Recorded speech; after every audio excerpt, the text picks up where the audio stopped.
அமைச்சர் துரைமுருகன் அவர்கள் தற்பொழுது அப்போலோ மருத்துவமனையில் சிகிச்சைக்காக அனுமதிக்கப்பட்டிருக்கும் நிலையில் அமலாக்கத்துறைக்கே ஆட்டம் காட்டும் அமைச்சர் துரைமுருகன் அவர்கள் எப்படி நீங்கள் வந்து எம்எல்ஏ கை வச்சுறீங்க பார்த்துக்கலாம் வாங்க அப்படின்றதுக்காக தான் இப்போது அப்போலோ மருத்துவமனையில் சிகிச்சைக்காக சென்றிருக்காரு. அதனைத் தொடர்ந்து துரைமுருகன் உடல்நிலை குறித்து எந்த ஒரு அறிவிப்பும் இது வரைக்குமே வெளியாகாமல் தான் இருக்குது. அப்படி துரைமுருகன் அவர்கள் மருத்துவமனையில் என்ன தான் பண்ணிட்டு இருக்காரு, அவர் என்ன தான் ஆச்சு அப்படின்ற மாதிரி பல்வேறு தரப்பிலிருந்து கேள்விக்கு மேல் கேள்விகள் கேட்கப்பட்டு வந்துட்டு இருக்கும் நிலையில் அமலாக்கத்துறை இப்போ டார்கெட்டே துரைமுருகன் அவர்களை வெளியே வந்தால் தூக்குறதுக்கு தான். அதுக்கு முன்னாடி தான் எச்சரிக்கையாகவே இப்போ வந்து அவர் துரைமுருகன் அவர்கள் மருத்துவமனையில் வந்து அனுமதி.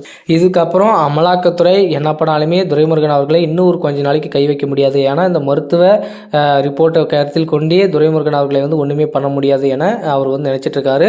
அதனால தான் இப்போ வந்து அமலாக்கத்துறைக்கு தண்ணி காட்டிட்டு இருக்காரு அமைச்சர் துரைமுருகன். ஏற்கனவே மணல் குவாரி விஷயத்தில் அமலாக்கத்துறை தீவிரமாக ஒவ்வொருத்தரையும் டார்கெட் பண்ணி தூக்கிட்டு வந்துட்டு இருக்காங்க. அதே மாதிரி அவருடைய உதவியாளர் சிக்கியிருந்த நிலையில் அவர் கொடுக்கப்பட்ட வாக்குமூலம் வைத்து தான் இப்போ துரைமுருகன் அவர்களையும் கார்னர் பண்ணிட்டு இருக்காங்க. கண்டிப்பாக அமலாக்கத்துறை என்னதான் பண்ணாலுமே துரைமுருகன் அவர்களை தொட முடியாத அளவுக்கு பக்கா சேஃபாக பிளான் பண்ணி வச்சுருக்காங்க. அமலாக்கத்துறை என்னதான் துருவி என்னதான் பிளான் போட்டு எப்படி தூக்கணும்னு நினைச்சாலுமே அது அமைச்சர் துரைமுருகனிடம் வந்து செல்லாது அப்படின்ற மாதிரி தற்பொழுது எல்லாருமே சொல்லிட்டு இருக்காங்க.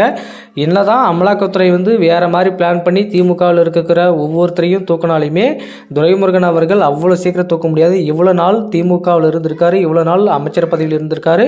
அவரால் வந்து ஒவ்வொரு விஷயத்தை எப்படி மூவ் பண்ணி எப்படி நம்ம பிளான் பண்ணால் எப்படி இதுலேருந்து தப்பிக்க முடியுன்ற மாதிரி பக்கா பிளானோட ஒரு மூவ் பண்ணிட்டு இருக்காரு. அதனால் கண்டிப்பாக அமலாக்கத்துறை என்ன நினைச்சாலும் அவர் மேலே கை வைக்கிறது அவ்வளோ ஈஸி இல்லை அப்படின்ற மாதிரி தான் எல்லாருமே சொல்லிட்டு இருக்காங்க.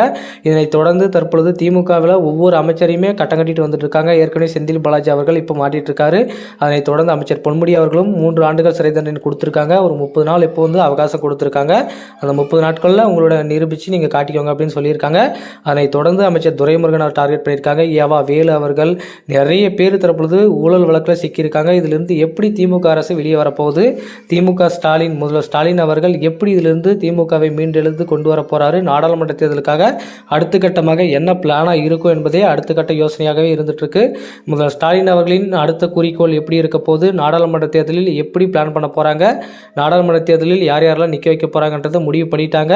அந்த 39 தொகுதிகளிலும் திமுகவின் எழுச்சி எந்த அளவுக்கு இருக்க போகுது, எத்தனை தொகுதிகளில் ஜெயிக்க போறாங்க என்பதை நம்ம பொறுத்திருந்து பார்க்கலாம். மக்களே, தற்பொழுது அமைச்சர் துரைமுருகன் அவர்கள் அமலாக்கத்துறைக்கு ஆட்டம் காட்டிட்டு இருக்கும் நிலையில் என்ன பண்ணாலுமே துரைமுருகன் அவர்களை தொடக்கூட முடியாதுன்னு அவருடைய தொண்டர்கள் சொல்றாங்க. இது குறித்து உங்களுடைய கருத்துக்கள் என்னன்றதை மறக்காம கமெண்ட்ல சொல்லுங்க.